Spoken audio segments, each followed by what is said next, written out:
this whole situation with this 600-pound rapper being denied a Lyft ride, I think some of the parameters weren't taken into account on the driver's side. I'm about to go driving myself. Let's talk about it. So let's establish some things here. As Lyft drivers, we are independent contractors. What does that mean? That means we have the right to control the result of the work, but we don't have the right to control how and when it's going to be done. Now, clearly, there's a gray area. As in every situation, there are always gray areas. And just to give you some background on what I'm trying to say here is I ride people all the time. This is my personal car that I'm using for Lyft to give people a lift to where they have to go. I have people who get in the car that are overweight, that are funky, that want to eat in the car. I'm not talking about a candy bar. I'm not talking about a bag of chips. I'm talking about oodles and noodles, a plate of fried chicken. The list goes on of the things that people try to get in here and do.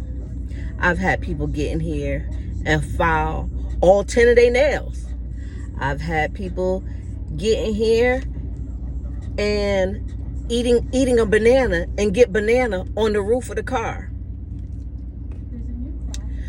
But I've had people get in here with dogs, puppies, whatever, that stink to high heaven.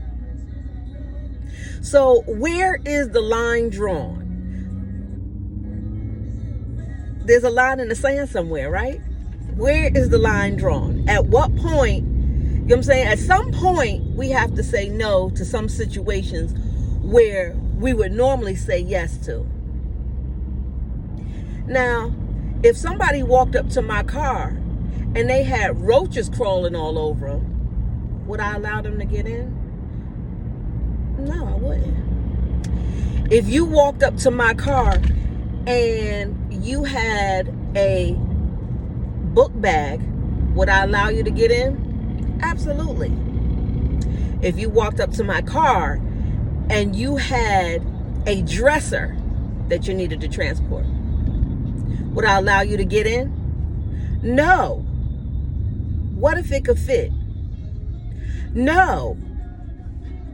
I wouldn't. Why wouldn't I? First, I got leather seats. It's not going to fit in the trunk. It may fit in the back seat, but now you're going to mess up my car. But that is something that can't be quantified through black and white perimeters, so to speak. At some point, this is the gray area I'm talking about. And clearly, this 600-pound rapper, that's if she weighs 600 pounds. I don't know who says she weighs 600 pounds, but this heavy rapper, I ain't never heard of her, but that's neither here or there. You know, I wouldn't know no way. Wants to get in the car, clearly is gonna weight the car down. Clearly is gonna weight the car down. The car is clearly, it was evident that it was on his last leg. I don't know how many more legs he could fit in there, but it was struggling. Did he know his tires better than me? Did he know his shocks better than me? Yeah. Better than her? Yeah. Let me tell you something. And don't get me wrong, I have compassion for the lady who did want to ride. But at the end of the day, guess what you can't do? You can't buy a plane ticket and expect to sit in one seat. They ain't gonna let you on. You gotta buy more than one seat so you can fit on the plane. However, with automobiles, that's not the same situation. Just like somebody even mentioned in the comments, if you get in the elevator has a weight capacity. If you exceed that weight capacity, it's going to malfunction. I don't know what the malfunctions are. I ain't never exceeded the weight limit in it. I'm not trying to exceed the weight limit and find out what the malfunctions might be. Clearly, neither was this gentleman. He only went into the thing about his tires because she insisted that she would fit. He said, "You're not going to fit in the car."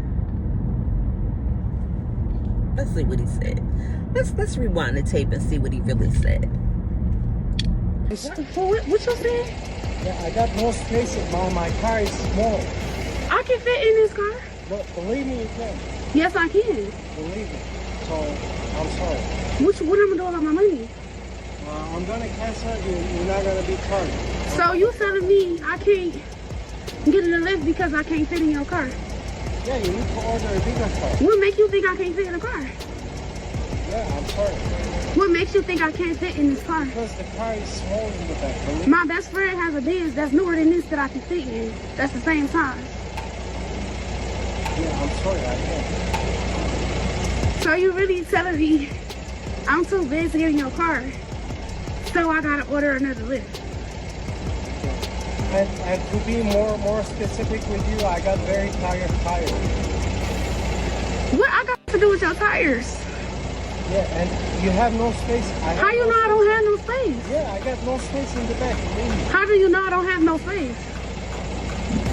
Because I tried before. Huh? Because I've been in this situation. So every big person you turn down because they can't fit in your car? Yeah, because they need to order the Uber XL is for. No, I don't never have to order Uber XL. Then I'm really sorry, man. So what he said was, "I have no space for you in my car." That's what he said. She questioned what was going to be done about the money that she already paid. He informed her that he would cancel the ride and she would get her money back. So it seems like this may have happened before and he may have been targeted for a lawsuit. That's what it seems like to me. But you know what? I just want to point this out. I can't say what was right or wrong for this man and his vehicle. However, here is the funny part of all of this. And I just want to bring this to your attention and show you how funny God is. Because I recorded all of this after seeing the video about this rapper.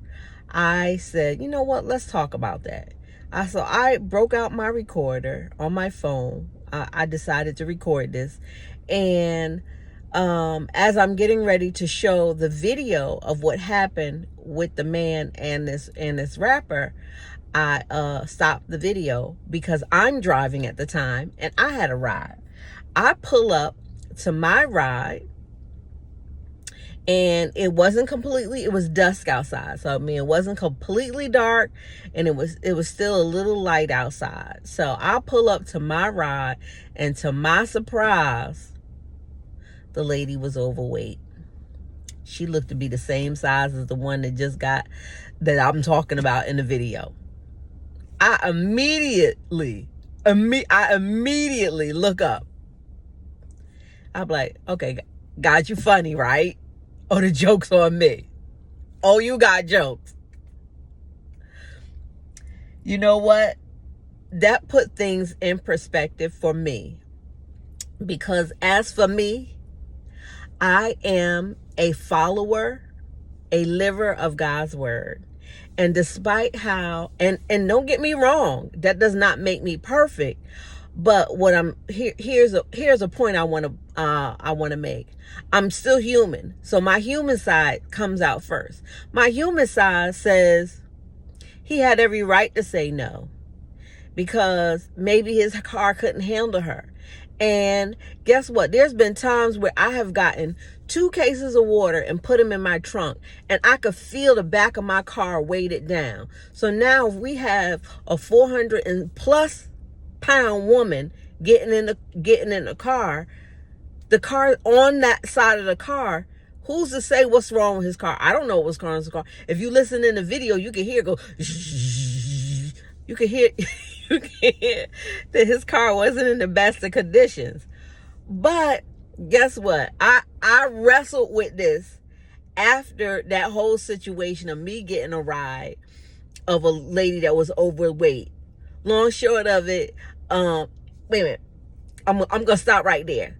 So I searched the scriptures. Here's what I came up with in the scriptures.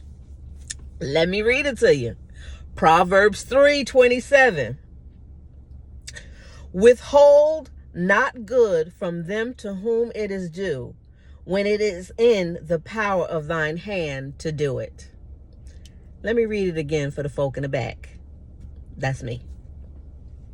Withhold not good from them to whom it is due, when it is in the power of thine hand to do it.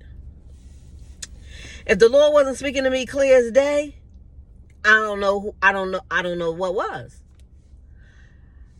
Again, I can't say what was right or wrong for this man. And guess what?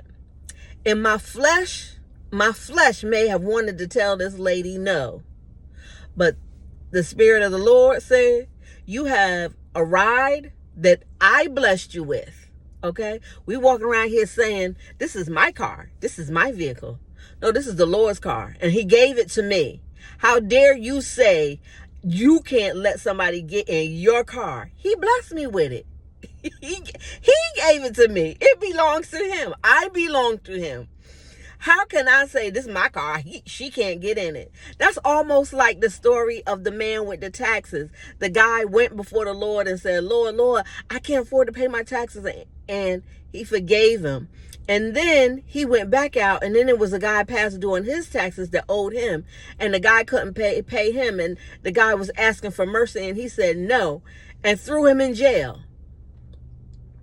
After he got mercy and grace for his. It don't work like that. The Lord blesses us so that we can bless others. And at the end of the day, what's going to happen, let's say at the end of the day, if something should happen to my car and LYFT don't fix it, guess what? The Lord that gave me this car is going to see fit that it get fixed.